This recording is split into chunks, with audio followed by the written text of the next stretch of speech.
obviously said it was okay to appear. A couple of the girls said I could appear too. And have you buried the hatchet with Frank? Frank who? I'm working with him next Saturday, a week from Saturday. There's no hatchet to bury. The man wants to work with me. What are you aggravating people for?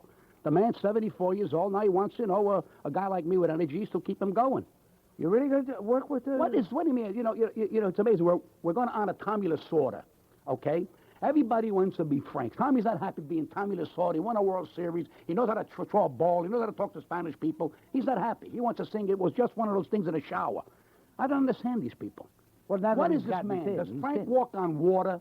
He cannot walk on water unless you have 6 people holding him up. This is a human being. He is a person. Why do you aggravate me? Frank said this. Frank doesn't run my life. Frank don't pay my bills.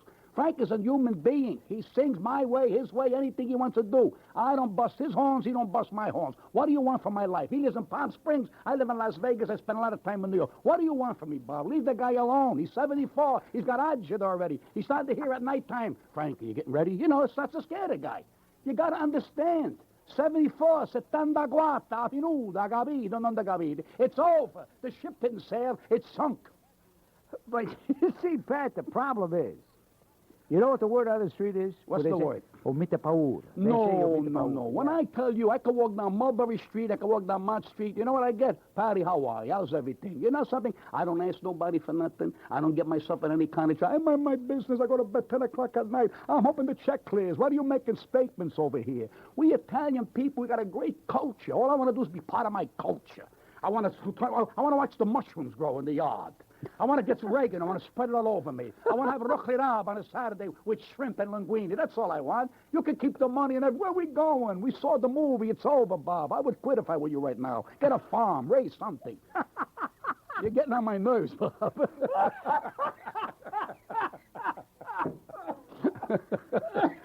I don't know what you want from a guy like me. I took the subway to come here. Like I made nice and humble. Humility. I got on a subway for $1. I mingled with everybody. I didn't care if they mugged me. I want to be part of New York. You understand me? I'm a humble guy. The money that you make today ain't yours. We're going to die. It's over. I'm 60 years old. I'm starting to hear music that I never heard before. You understand me? You're laughing and I'm getting agitated over here. Starting to hear music you never heard before. That's right. That's right. You sit there and you listen. You're watching television and there's no picture. Listen to what I'm telling you. You start to see things that ain't on. I was watching Donahue and there was no Donahue there, but I heard his voice. This means it's over. It's time to pack your bag and make the trip. Avinud. That's why God invented death, so we can get the hell out of here once in a while. You got to understand. I don't know why everybody's too serious today. Everybody's going to take it with them. They're going to take it with them. Where are you going to take it? Where are you going to take it? I know how many years and millions of years death has been around. You can't take nothing. Guys, I want to take... We used to have a barber. He told me, I said, I'm going to take my parrot, baby. Where are you taking that parrot? That parrot ain't going nowhere. When you die, that parrot's going to spit on you. You hear what I told you? It's over. Avinud. He flies in another coop. But nobody understands. We got to face our maker. Can't take it when he get this guy out of here. That's all. Oh, Pat. You know what's funny is you're telling the truth. I know I'm telling the truth, but why don't people laugh at me? You know something? Nobody believes me no more. They say, he doesn't mean that. I'm telling you facts. I tell you facts. Now we have to add up the bill. I have now my paper in my room. I'm adding up the bill. It's time to pay your dues. You understand? Dio said, there, here's your money, here's whatever, use it, and when it's over, you have to give it back. You have to give it back. You own nothing. You don't even own that sweater on your back. You own that. You are just loaned that. That's all it is. If God forbid you die tomorrow, somebody else is going to give the sweater. You understand? That sweater will be here when we are gone. Now, a million years it'll be here. So, would you do me a favor? Try to get a farm. Try to get something, a little yard to grow something. What's the boy? How was the last time you heard a robin redbreast? A robin redbreast? Yeah, there you go, see? But you know something? They're around, but we don't hear them. Now we're starting to hear them, and we say, what's that strange sound? It's a bird. We never took time to listen to the birds. Everybody's worried about the pigeon. The pigeons have to be in New York. It's part of our culture. We're looking to get rid of pigeons. What? Forget the pigeons. I hate pigeons. I love them. Years ago, they were called squab. My grandfather used to go in the park. He used to go blah, blah, blah, blah, with the bread. He used to put them under the coat with the neck, and that was the end. That night he'd go, Daddy, you like this a chicken? What kind of chicken is that, Daddy? Grandpa. He says, well, that's a smaller chicken. He didn't eat too good today.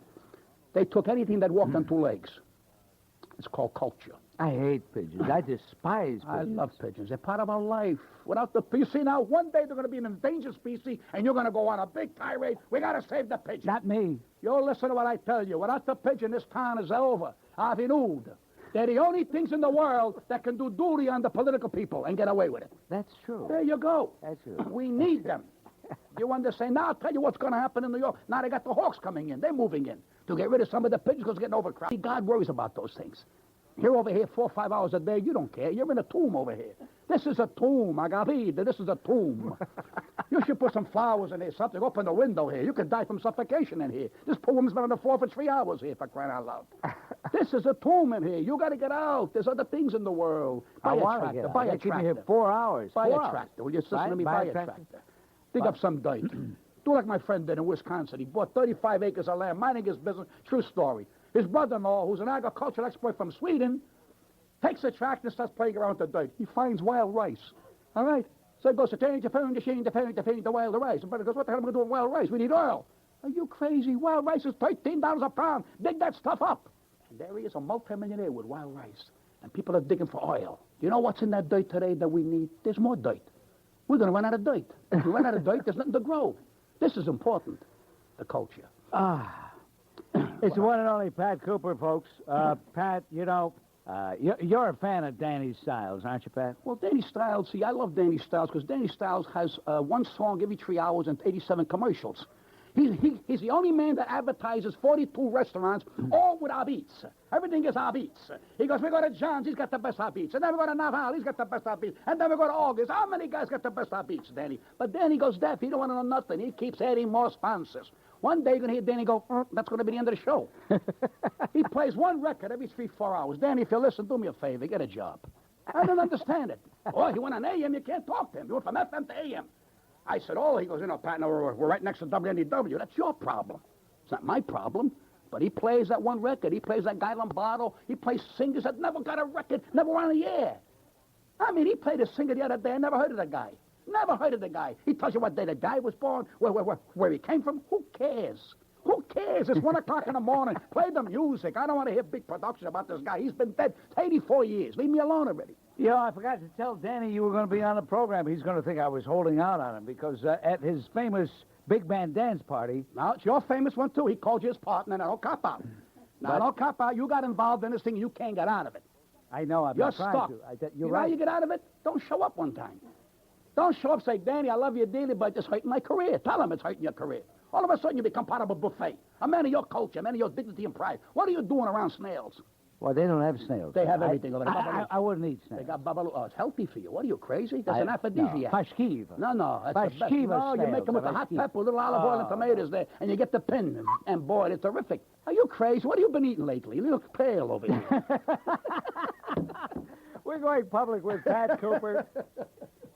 This is a great way to conclude the week. It'd be nice if we could have Pat here every Friday at 6 o'clock to forget all that unimportant stuff and dwell on the really important things. But I'm wiped out. I tell you, I'm wiped out. That's it. I'm wiped out. Can we get somebody to do the rest of this program with Pat? Mind you that. And, of course, the one and only Pat Cooper is with us. Before we go to the telephones, you had something you wanted to say, Mr. Cooper? No, I just like the people to know I'm going to be at Caroline's Monday and Tuesday this week, this coming Monday and Tuesday. And I'd like them to come down and say hello, and that's about all. Now, Caroline's, that's on the west side. That's on the Seaport. That's on the east side. East side? Seaport, Fulton Street. It's right next to the Clams. Right next to the Clams. Right. 2 nights you're only doing? Hey, it's a Monday and Tuesday. What am I going to do? Make a basket? So I go down and I work for a couple of days. And you're not going to be around next Friday to do the dance party, the Danny Styles dance party? I'm going to be in Las Vegas. We're doing a thing for Tommy Lasorda, and all the people are going to be there to roast him. He's the most roast guy in the world. He's been roasted this year 17 times. He must be burnt by now. Is he keeping his weight down? Yeah. You know why he put his weight down? Because he won a $20,000 bet. Otherwise, forget about it. He would have ate barrels of linguine. He didn't care. But somebody made a deal with him, said, I bet you $20,000 you can't lose so many pounds. He did, but for $20,000 he would have died. You know, You don't care. Tommy Lasorda, you tell him $20,000, forget about it. Yeah, but the bet was to lose the weight. Was the bet to keep it off as well? No, he lost what he was supposed to lose. He lost 30 pounds. He looks good. He's keeping it off. And, he's looking for more comers. This guy, forget about it. This guy, he wants I want to offer him $20,000 to put it back on again. Why? Just to aggravate him. Now, in all seriousness, Frank, the aforementioned Frank that you say you buried the hatchet with. I never had a hatchet to bury with the guy. He's going to be at the roast? Yeah, he's not going to sing because there's no music there because it's a strike. The musician strike, so Frank's going to just go there and wave and say hello, and then they got a musician strike in Vegas? It's been there about 3 months now. Very, very terrible. What about the shows? What are they doing with the shows? They're using tape music. I said that's the big fight. But my argument is who made the tape music? The musicians. Now they're striking against their own tapes. It's ridiculous. But it's a big thing over there. They'll settle it in a couple of years. Couple of years, that's all. Are people like Lola Falana and that other bunch? I haven't heard from Lola. I haven't seen these people at all. Are they still going around with their names, the letters? No. That's all over. That's all. That's behind me. That's all over. That's right now. It's unimportant. When I said it, when I did it, it was very important. Now it's unimportant because the people that I mentioned on the Tom Snyder show 10, 12 years ago, they know that I was telling the truth, and they know that what I said wasn't for myself, was for my business, and that's behind me. Now we're going to other things. Now I'm doing the Howard Stern show, your friend. I do him in the morning. You got to be kidding. Oh, I love Howard Stern. I do him 3, 4 times. I love him. He's brilliant. Brilliant. You do him how often? Oh, 3, 4 times a month. 5 times if I can get it.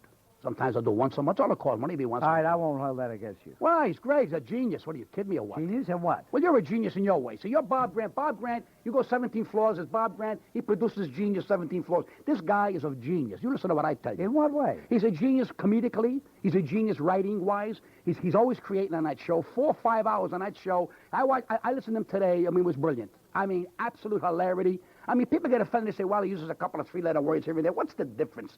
He's funny. He produced. Oh, I think so. He's brilliant. In fact, I'm going to give him a kiss Monday for you because I know you really like him and you like brilliance. No Pocachon. No Pocachon. The man, you listen to what I tell you, he's got the hottest show in the morning.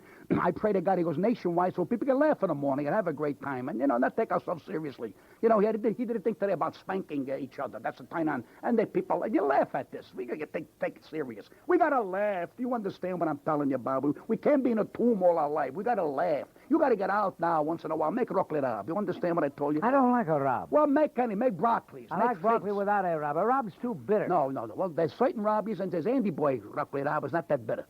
You understand? Then there's the stuff that you get from the jungles that'll kill you altogether. You got to go, though. You got to get the Andy Boys. The Andy Boy rocklet rab is the best. All right. I trust you got a carload sent to your home for that? No, I don't. No, I don't get nothing. I don't want nothing from nobody. All I want to do is pay my bills. I want to sit down and eat and mind my business and make a few dollars, and that's all. That's all. I'm enjoying what I'm doing. You know? I think you are. You got to enjoy what you're doing. Look at it. How many guys get an opportunity to come on this here show and aggravate you? Very few guys. Well, there were a guy before said about Dink and Schmink and Siki. He wanted to kill you, wanted to strangle you. I come here to love you, hug you, tease you, bite you. Steve, you're at WABC with the one and only Pat Cooper. Go ahead, please. Good afternoon, Mr. Grant. I enjoy your show very much. Mr. Grant, the first 15 minutes of this hour has to be the funniest 15 minutes that I've ever heard, except when I heard Pat Cooper on the Howard Stern show. Really? He is great. We all need a comic relief every now and then, and if you can work him in once a week, get an hour at I'd love that, man. Are you kidding? I'd love that, man. Oh, he's the best. Thank you. Pat, Thank love you. Hope to see you at Caroline. You're class. Thank you. Take care. God You bless. see, now I want to show you something. Now, Yeah, what? You see, the Howard Stern show, what it's done for me is introduce me to younger people. Now, people say, Pat Cooper, he's been around a long time, so now Agumbadas come along, and they want to come and see me. I want the young people to hear what I've got to say. I've got a lot of nice things to tell them. I'm not perfect. I make mistakes, so maybe they can learn something from me. So I'm trying to get to colleges. I want to talk to these kids at the college. I did UNLV without a script off the top of my head for an hour and explain to the kids why they shouldn't go to school. That's a no one. Listen, in addition to being a very funny guy, you're a philosopher. I don't know if that. You are. Did you hear what I just said to you? I told the kids in college not to go to school. How many of you guys got that courage? I said to these kids, let me tell you something. We all want to be geniuses. What do you want to be, Tim Leary of the 1990s? You listen to me. I tell these kids, we all want to be geniuses. If all the kids in the world went to college, who's going to clean the fish? All right. We're all going to be geniuses. You all want to be rocket scientists, all right? We need Jewish bricklayers. We need Italian farmers. We need people that go out there and in the bulk of the world and do what we need. We're going to have nobody to make the toilet bowls, nobody to lay the carpet. We're all going to sit around, burping. because nobody wants to take the garbage out. We got to get involved with each other here. This world's sneaking away. You understand? They're taking that wall down in Germany. You know why? They're coming here. They're coming here. They're coming here. Absolutely. The world's going to open up. We need each other. This might be the greatest thing in the world. We're getting too crowded here, Pat. No, we need more people. Then we move to their country. They come here, we go over there. Look at Japan. They want to buy all the United States. I say take the United States, buy it. Where are they going to put it? In their nose. Where can they take it? They can't take it no place. People, oh, my God, the Japanese are going to take it. Let them come here. Let the Germans buy here. They can't take it. If we get Archie, we tell them, hey, take a walk. What are they going to do? Take the Empire State? Well, they're not going to bomb it. We know Japan will never bomb us anymore. They'll bomb their own stuff. There's your answer. See, that's called sharp. That's called using common sense. That's what a lot of people in this world don't have. The college kids, while they adore, have no common sense. They don't understand that the noise in their stomach is not a doctor. It means you're hungry. My daughter goes, oh, there's something wrong with my stomach. No, you're hungry. You got to eat. What's that thing in the dish? It's called food. Agavi, it's called food. Yeah, that's what you try to tell us. She goes, well, I don't know if I want it. What's that green thing? It's a lettuce. You're going to college. Your father went 2 weeks high school. I know the difference between a tomato and a lettuce. What are you going to learn there? I'm learning, she says, I'm learning how to be a philosopher. A philosopher? What are you going to philosophize? On lettuce you don't even know about. Tomatoes, what are you going to do? What are you going to do if the man says I got a tomato stuck in my stomach and you don't understand tomatoes? What are you going to do? She goes, well, I don't know what I'm going to do. But she said, gee, she's reading Plato. Who cares? God loves Plato, but who cares about Plato when we need Jewish bricklayers? Who's going to put up the walls? Plato? With the philosophy. What if a psychiatrist, Pat, don't go to work no more because there's something wrong? Well, we'll lay and die. You got to turn around. You got to produce. My father said to me, why don't you die so we can take the land that you're standing on and give it to somebody who wants to go to work? How does that grab you? How does that grab you? Oh, Maron. All right. Today that's called child abuse. All right? You go to jail for that today. See, my father said it's a pleasure to die in the electric chair because I'm going to kill you. They told you they were going to kill you if they were going to kill you. But they didn't kill you today. They said, I'm going to kill you next Thursday. You had to wait 7 days. Then you got to argue there. And you hope that your father had Alzheimer's disease. He didn't remember. Your father remembered everything. He said at 7:30 is the time for you to die. He said, you got anything to say before I execute you? And then you learn. Today that's called worry. How can you yell at your kid that way? I mean, call a lawyer, get the lawyers in here, and all these good lawyers. You can't yell at your kids. You can't do that. You got to yell. You got to yell today. You got to let these kids know. You see when they grab, hey, I got robbed. I got robbed $1,800 in New York City last year. Really? I'm minding my business. I come out of the eyeglass place, all right? I got $18 in my pocket. I'm going across the street to get the American Express. And a guy puts his arm around me. I thought it was a fan. Look at my ego. I'm going, hey, Gumbar, how are you? Gumbar, $1,800. 3 minutes was out of my pocket. 3 seconds. Now, the cop said to me, if we catch him, you got to prove it's your money. That's number one. Number two, if you hit him, he's going to take you to court because you hit him because you're older. This is a 14-year-old kid. They're all over New York City. I said, wait a minute. You mean I can't defend yourself? You can't defend yourself. He said, the only one consolation I got for you is what's that? He says, it's a write-off. It's a write-off? I mean, if I get robbed, I can tell Uncle Sam. He says, yeah. Can you believe this? I said, well, tell him I got ripped off for $3,600. What's the difference? What kind of society are we in? A write-off? You mean I got robbed? You mean pacify me saying it's a write-off? Now you tell it to the guy who robbed me. He's going to go, don't feel bad. It's a write-off. It's sick. Joe, come on in here. Give me a minute here to catch my breath, will you? That first 10 minutes I was in tears. I'm sitting here in tears. That was so funny. That was so funny. I'm down here at the World Trade Center. Hey, Joe, in the Metro Traffic Control Center. I got to tell you something. When my mother was alive, every time you were on the Mike Douglas show, everything stopped. God bless you. Everything stopped. She'd sit there and watch, and we'd all sit there and watch and laugh. You're great. Thank you, Joe. Absolutely great. Thank you. It's the one and only Pat Cooper and Paul. Hello to you. Hello, Bob. Paul, how are you? Listening to Pat is bringing back so many memories when I was younger. Mm-hmm. But Thank you. when I heard him on Howard Stern show in the morning, I was shocked. Now, isn't that interesting, Pat? People who listen to Stern listen to me. Well, it's crazy. But you don't know what he's talking about, Bob. See, I went on a rampage about my family. Oh, I really laid it down.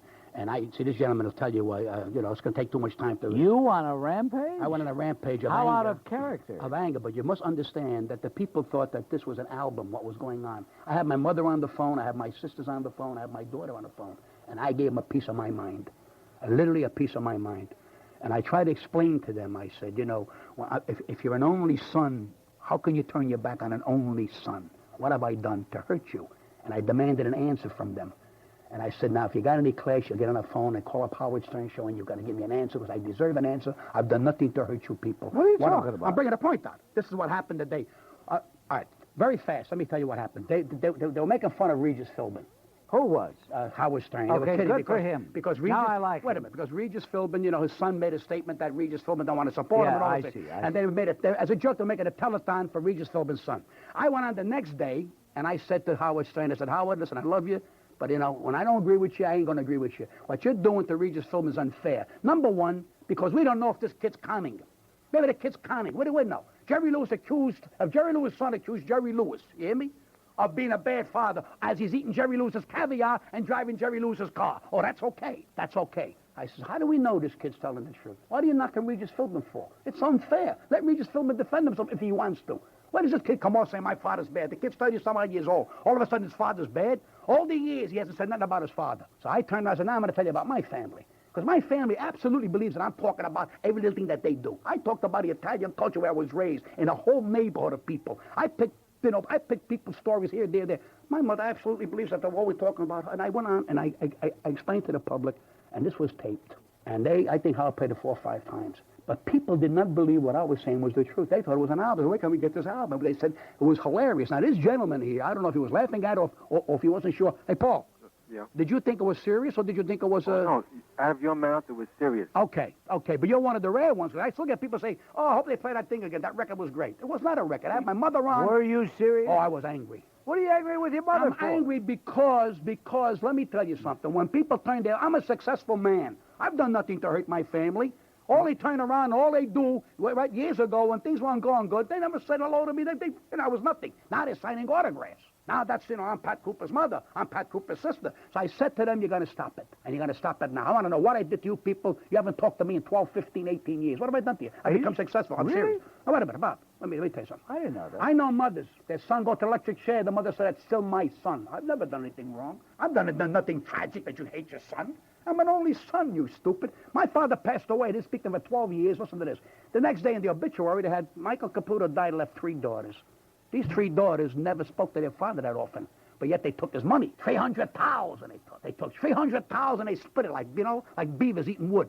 And I got angry. I said, I don't want none of my father's money. He never gave me anything when I was alive. Why should I bother when he's dead? But give the money to the grandkids, because you treat people don't deserve it. You're miserables. You're a disgraziata, because I'm an only son, but behind my back, I'm a bum. But in front of me, you want to sign autographs. And that's just what I did on the Stern Show. And the phone calls come in. People in the street say, gee, Pat, it's very difficult for you to say the truth. I said, I want the truth out. Because I don't want my mother or my 3 sisters to go and take a bow for my talent. They don't recognize talent. All they recognize, well, he's talking about us, and that's why he made $1 million. That's so stupid. That's backward people. And if they're listening now, they owe me an explanation. And before I die, this is my project. They're going to tell me what I did to hurt them, that they could turn their back on me. I got a daughter, 28 years old, in college. She's a college graduate. She's a teacher. Ain't got 2 cents of common sense. You turn your back on your father. I'm a good man, you idiot. You blow a father. You blow a father. How dare you blow a father? You should kiss my fingers. I'm a gentleman. People around me love and hug and kiss me. But you know what it is? Because that's why they were raised. They were raised because they have a big-mouth mother. When you have a big-mouth mother, your father's a bum. But I proved them wrong. So you know what I did wrong? I became successful. And by me becoming successful, I hurt their feelings. So now they hate you. They wanted you in the gutter. And I proved them wrong. But you like what I do. Every time I tell stories about Italiano, I bring my mother and father. I never spoke bad about them. But I want the world to know the truth, because they're going around signing autographs. Autographs. But they took my father's $300,000 and they split it 3 ways. Isn't that nice, America? Isn't that nice? And that's why this guy brought it up. I was going to bring it up, but meanwhile, I want the world to know. And those people who know my parents, who know my mother and my 3 sisters, you call them up tonight and say, your son and your brother, he wants to know why. When's the last time you talked to your mother and your sisters? Oh, God. My sister, I haven't seen my sister in 20 years. 2 of my sisters. I saw my sister Gracie 2 years ago, and I saw my mother 3, 4 years ago. Where's the money? That's all they want to know. Where's the money? He's odd, figure me. Addo, he's odd. He's odd. Where was you when I needed 12 cents for a sandwich, you miserables? But you see, the truth is the truth. And it takes a big person to say that. But I want them to know my mother's 81 years old. 81. If I had a son like me, I'd sold myself to him. I'd sold myself to him. How dare you call yourself a mother? How dare you? When you got a son out there, you treat those like beavers eating wood. 300,000 they got. They split it 3 ways. My father died. All of a sudden they say, why did you die, Daddy? Why did you die? We love you. You didn't love him when he was alive. He never spoke to you when he was alive. You hypocrite. You hypocrite. I didn't speak to my father 12 years. My father never gave me a dime. I didn't ask for a dime. He died with $300,000. He left it in trust for them. Keep it. But don't turn your back on a man that was your brother.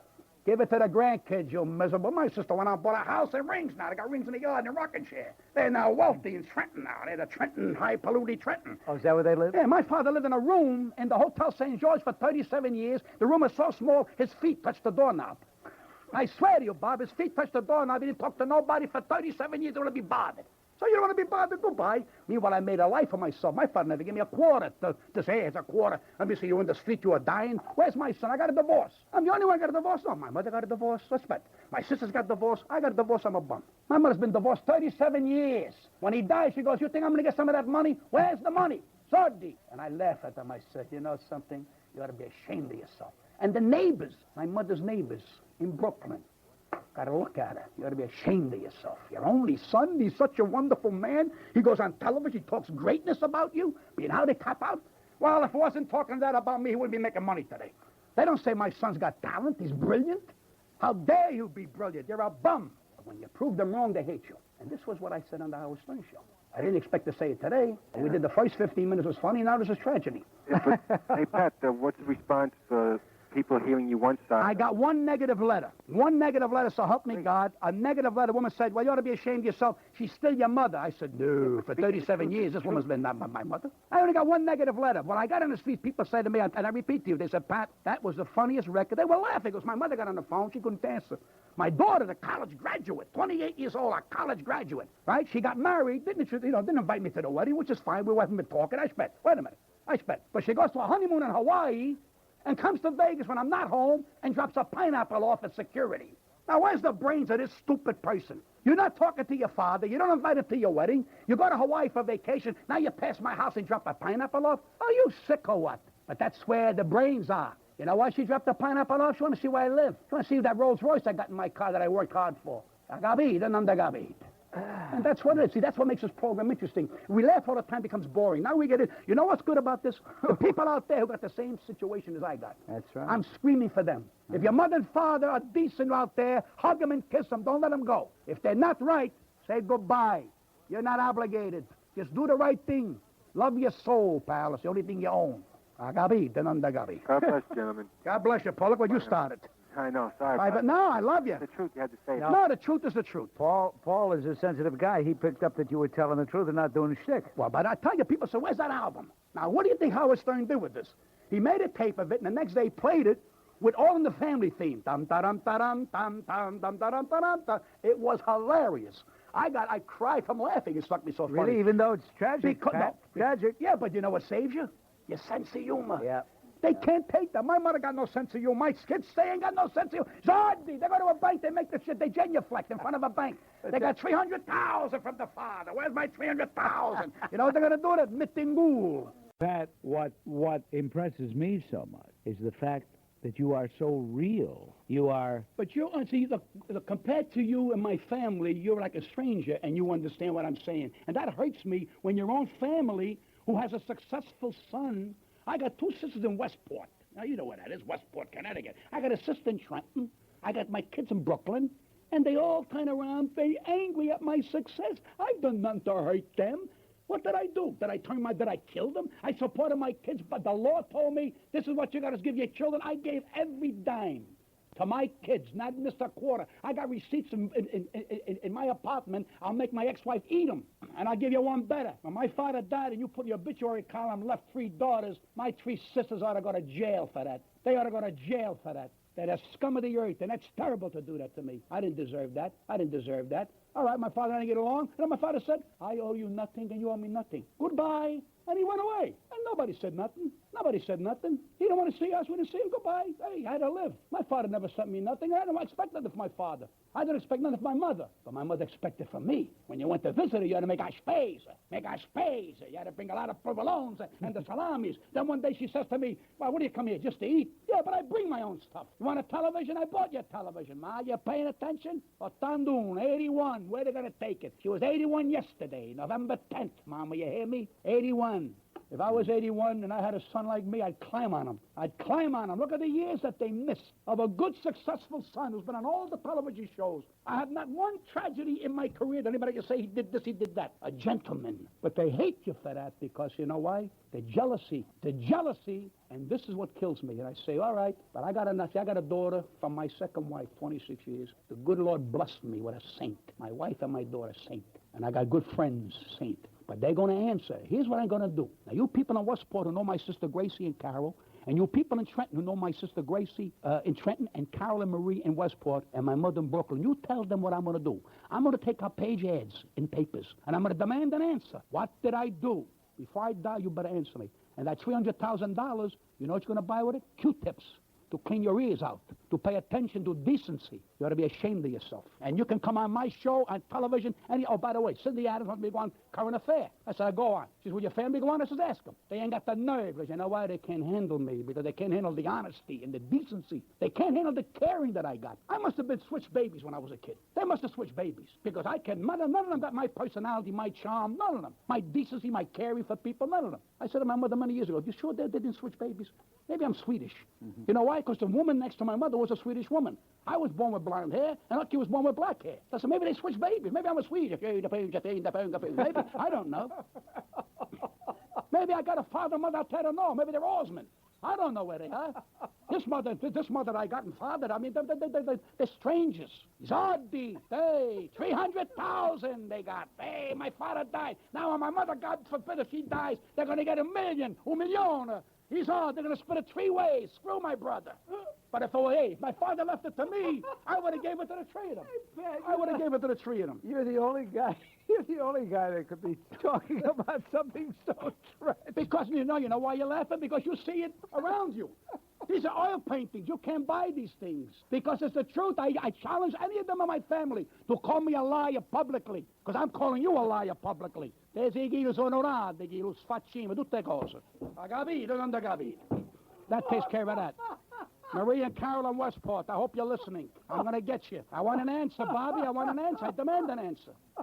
You know what I want to do? Go to Danny Styles. I'll give him, I said, listen, can you squeeze me in another commercial? I said, I'll give you whatever you need a month, I'll give you. And just ask Mike, keep asking every night. Pat Coop wants to know what he done to you people, that you turned your back on him. We'll conclude with the most incredible hour I've ever done in the history of the Bob Grant Show in just a moment. Pat Cooper has been spending this time with us, and we have combined some of the biggest laughs we've had in a long time, and also you've touched our hearts, Pat. Because I got something to say, Bobby, and I got news for you. It's terrible, but before I close my eyes for finally, they're going to have to give me an answer, because I keep asking myself, what did I do so tragic to these people? Now, again, my father left $300,000. I don't want his money. But they were like, I tell you, they were like skivos. They couldn't get to the money fast enough. And you know what I said? If Bob, so help me God, everything's decent. If my father left me that money in my pocket and I didn't talk to my sisters, I would have gave it to their kids, or I would have gave it to them because they're money hungry. What money? What are you going to do with it? But you know, I didn't want to. No, for sure they want to talk to them. Now they were scared. They think I want their money. But you know what I had? You know what I asked for? I asked for an accounting, because they told nobody in the family that my father left any money. You know, my mother told everybody he died of broke. But meanwhile, she thought she was going to get a piece of the $300,000. You know, my daughter. Wait a minute, look how she raised her daughters. You know what the daughters gave her? Zoo, bacalao they gave her. There's the 3 daughters gave their mother nothing. They split up between the 3 of them. Because my mother didn't deserve it anyway, because she's been divorced 37 years. But you know what they did? They got their money. Hey, Ma, what do you want? That's what you get. Gugu, seguida forte, agabid, Ma. You know how she treats it that way? That's the way you raised your daughters. And now you know what your daughter did to you? The same way you raised them. They shoved it down your throat. But me, I walk along the street of sorrows, the boulevard of broken dreams. There's no happier man in the world. I'm a very fortunate man, very fortunate. And I got good friends, and I told you I got a good family. Pat, when you, what was the first time you went public with this couple of weeks ago on a Howard Stern show. That was the first time? Accidentally. I want you to know it was accidentally, and Howard was, I tell you, Howard Stern was stunned, because he looked at me and he kept saying, are you telling? I said, let me go. And I said, Howard, I'll tell you the kind of man I am. I want them to answer me. Let them call here. I'm not afraid of them. And they called. They called? Well, my son turned around, heard it first. He started to get a little cocky, but then my son calmed down. Then he started to realize, hey, wait a minute, let me back off here. He puts his sister on, the big mouth. Then my mother got on. You're not telling the truth. You're a liar. You're not telling the truth. I said, I'm not telling the truth. I said, you ought to be ashamed of yourself. Then tell me, what did I do to hurt you? They couldn't answer me. They couldn't answer me. My sister Gracie is a born-again Christian. She says, I found Jesus. I never knew he was lost, Gracie. I never knew he was lost, you hypocrite. But yet you screw your brother and you tell Jesus you love him? You're a hypocrite. And my brother-in-law with the wax in his ears, with the Q-tip at the dinner table, that's all he does. And he wonders why he hears echoes all day long. Pat, Okay. this is an incredible incredible hour you've shared with us. I know there are a lot of people who think that this was all shtick, but then there were a lot of other people They that... know it's not shtick. They know that part was serious, and they know because the word went out from the Stern Show. Now it's on your show. Now I'm looking for Donahue. I want to do Donahue. I want to do Oprah Winfrey, and I want them to come on. I want the world to see these 4 people. You hear me? I want them to see 4 executionists with curls. Thanks again, Pat. That slams lid on things for today and for this week. Until Monday, Bob Grant reminding you to listen to the best of Grant tomorrow morning. Your influence counts. Use it. It's Set the Clock.